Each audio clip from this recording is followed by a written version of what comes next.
growing up, my mom and dad raised us with God in our lives.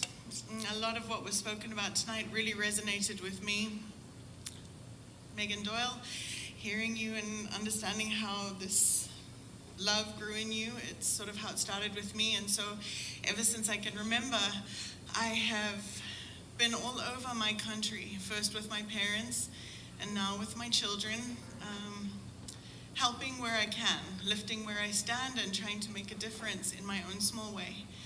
And I have worked with the First Lady long before she became the First Lady, because she too has always been active in the humanitarian sphere of our country, helping in particular women and children. And there's not so many of us out there, so you cross paths.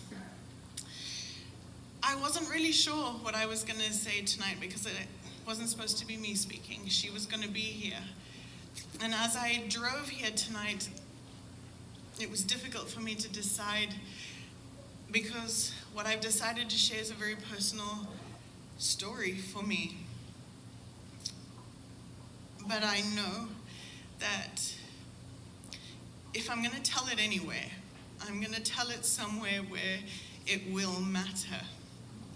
So I ask you to bear with me. You know, I have helped so many other people with limited access to healthcare, and it had never become personal for me. Until 2014, I was driving with my best friend, his mother, his two sisters, and my two sons on the way back from South Africa. About 60 kilometers from the South African border, our tire blew. And it's a well-traveled road, it's got lots of divots, and we rolled a lot.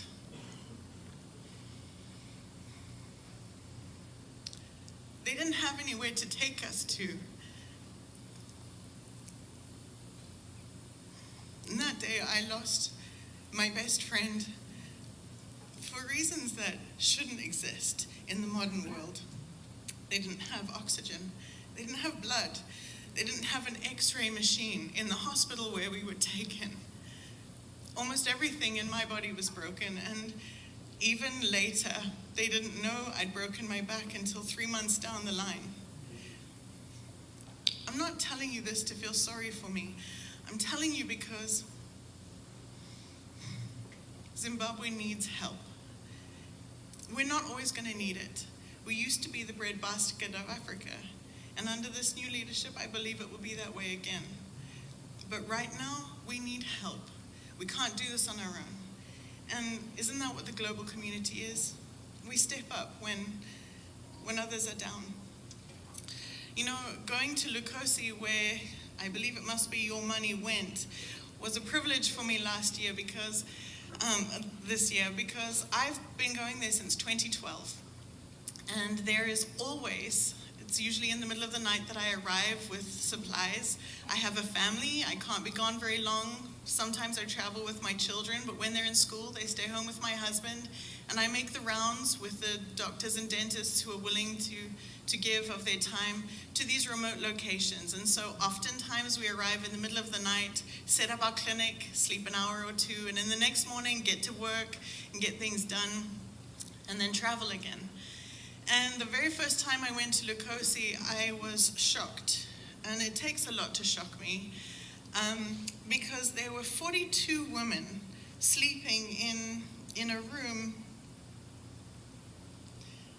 I don't know, maybe less than half the size of this stage, on the floor, all waiting to deliver babies. They'd walked many miles to get there. None of them knew when they would deliver. Each of them had left their families home, children, and they obviously left the limited food they had, and they were fending for themselves for an unknown period of time in these awful circumstances. And what they needed was something quite as simple as an ultrasound, hospital beds to deliver, just simple things. We're not asking for a lot. We're just asking for the basics, the things that really matter. So when I got to go there a few weeks ago before coming here, it was exciting for me to see the changes, to see the theatre pod that now is there. So when I get home in November 2nd, we have an eye camp with the First Ladies Foundation in another part of the country. And later in November, we're going to christen your theatre hub that you've delivered, I don't know what you call it, pod, with cataract surgeries. And with your help, we are working hard on the ground. I did share last night, our country's we're not a people with donor dependency. It's not like that. I could give 1,000 people something in Zimbabwe. And of that 1,000, I guarantee you that at least 950 of them, after saying thank you, would then say, I'm looking for a job. It is not laziness or lack of desire, it's just lack of opportunity.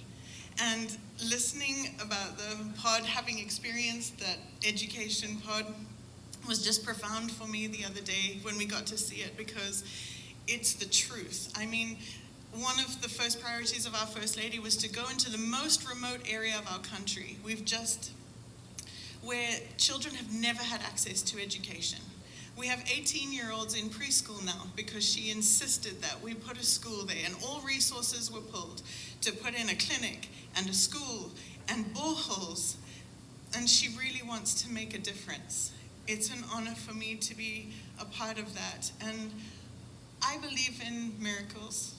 As the Father spoke earlier, I'm a believer in miracles. I've seen enough of them to know that I can't deny them, and I believe that tonight is a miracle. I believe that Blessing and Quentin meeting is a miracle. I believe that your foundation is a miracle. I believe that us being here is a miracle. I need to believe in miracles because we're a little short on hope at home. So I believe in the impossible. So when we talk today of having a hospital that's safe, that has what we need for mothers and children, I believe it. I have to believe it. And I know you don't know me, so it seems crazy for me to say that I love you.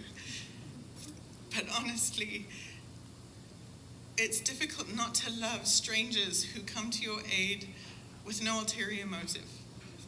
So from our hearts, really, we love you. And I promise you, we'll pass it on when we can. Thank you.